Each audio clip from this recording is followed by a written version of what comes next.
नमस्कार दोस्तों, आज की कहानी है बहू की नौकरानी नहीं हूँ। कहानी पसंद आए तो कहानी को लाइक और चैनल को सब्सक्राइब जरूर करें। आज रानी की बहन राधा उससे मिलने आई थी। दोनों बहनें गले मिली, खुशी के आंसू आंखों में आ गए। तुम्हें तो छोटी हमारी याद ही नहीं आती है, इतने सालों बाद मिलने आई हमसे।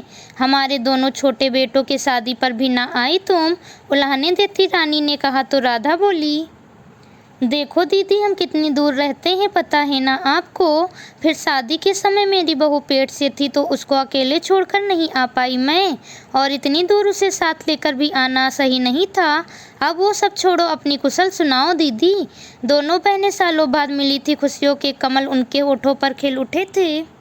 खाना पीना हो जाने के बाद रानी ने अपना दुखड़ा सुनाना शुरू किया। छोटी, अब देख के जमाना कितना बदल गया।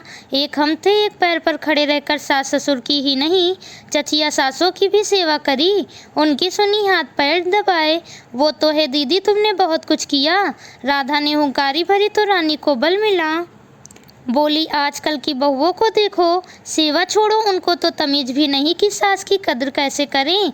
मन का गुबार निकालते हुए रानी कहते हुए जा रही थी, मुझे घर पर छोड़ बड़ी बहू बड़े बेटे के साथ चली गई। उसका देखा देखी छोटी बहू भी बाहर बेटे के साथ निकल गई।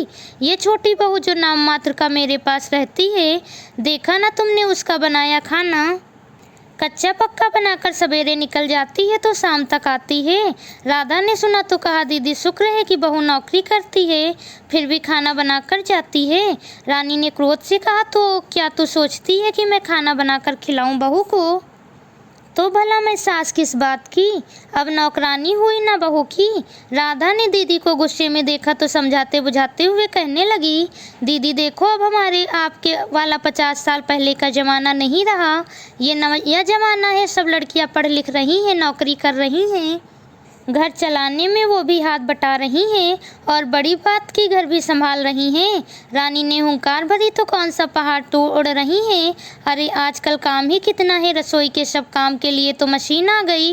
ना मसाला पीसना है, ना चूल्हा जलाना है, ना हैंड पाइप से पानी भरना है, कपड़ा धुलने के लिए मशीन है, चावल कुकर में बन जाता है। हमारी तरह पतीले में कलछुल चलाते दाल पकाते हुए हाथ नहीं चलते इनके, तो भी दुनिया भर की नफूसी है इनको।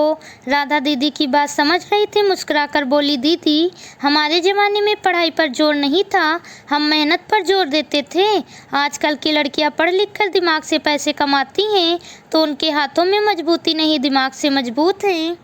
अब आपके जैसे घी दूध थोड़ी खा रखा है उन्होंने, जो उतना काम कर पाएंगी। ठठाकर हंस दी राधा तो रानी भी मुस्कुरा दी, पर मन का गुस्सा शांत न हुआ था। राधा ने कहा, अब सुनो दीदी, एक बात बताती हूँ, मेरी तो बहू घर पर ही रहती है, खाली समय में वो ऑनलाइन पढ़ाई करती है और मैं भी उसका साथ देती हूँ। हम लोग ज़्यादा पढ़ लिख नहीं पाए, चूल्हे चौके में ज़िंदगी कट गई, पर हमारी बहुएं क्यों ये दुख झेले, यही सोचकर मैं बहू को सपोर्ट करती हूँ, और हम दोनों सहेलियों की तरह रहते हैं। उसके लिए सुबह की चाय मैं बना देती हूँ, क्योंकि मैं सुबह जल्दी उठ जाती हूँ, और वो रात का खाना बनाकर मेरे पास पहुँचा देती है। फिर वो देर रात तक कंप्यूटर पर बैठकर पढ़ती है। देखो दीदी, ये भी तो किसी की बेटियाँ हैं ना, और भगवान ने हमें बेटी दी, नहीं तो सोचो कि इन्हें ही भेज दिया हमारे पास। तुम जरा बहू की काम में मदद कर दोगी तो सेहत भी ठीक रहेगी, और बहू भी तुम्हें दिल से आदर देगी। रानी जी को बात समझ में आ रही थी कि घड़ी पर नज़र पड़ी, शाम के 5 बज गए। घड़ी देखते हुए रानी बोली, बहू से कहा था कि आज जल्दी आ जाना, तेरी मौसी सास आएगी, पर ये सुनती कहाँ है। मुँह टेढ़ा कर रानी बोली तो राधा ने कहा, अब बहू का इंतज़ार छोड़ो दीदी, चलो चाय नाश्ता बनाते हैं, आज बहू को सरप्राइज देते हैं। तू तो बहू का मन बिगाड़ देगी ऐसा करके, रानी ने गाल फुलाकर कहा। तो राधा दीदी को मनाते हुए बोली, दीदी चलो आज बहू को बेटी का सुख देते हैं। हमारी बेटी होती और वो ऑफिस से आती तो क्या हम उससे कहते कि तू चाय बना कर ला। दीदी की आंखों में झाँक कर राधा बोली, चलो आज बहू को बेटी बनाते हैं। और दोनों बहनें रसोई में मिलकर नाश्ता बनाने लगी। जब बहू ऑफिस से वापस आई और सास को काम करते देखा तो कहा, मम्मी जी आप क्यों काम कर रही हो, लाओ मैं करती हूँ। तब रानी बोली, आज से तुम मेरी बहू नहीं बेटी हो, अब हम दोनों मिलकर सब काम जल्दी से कर लिया करेंगे। दोस्तों, बहू को भी बेटी की तरह सम्मान देना चाहिए। कहानी पसंद आई हो तो कहानी को लाइक और चैनल को सब्सक्राइब जरूर करें। मिलती हूँ आपसे अगली कहानी के साथ। Please subscribe channel.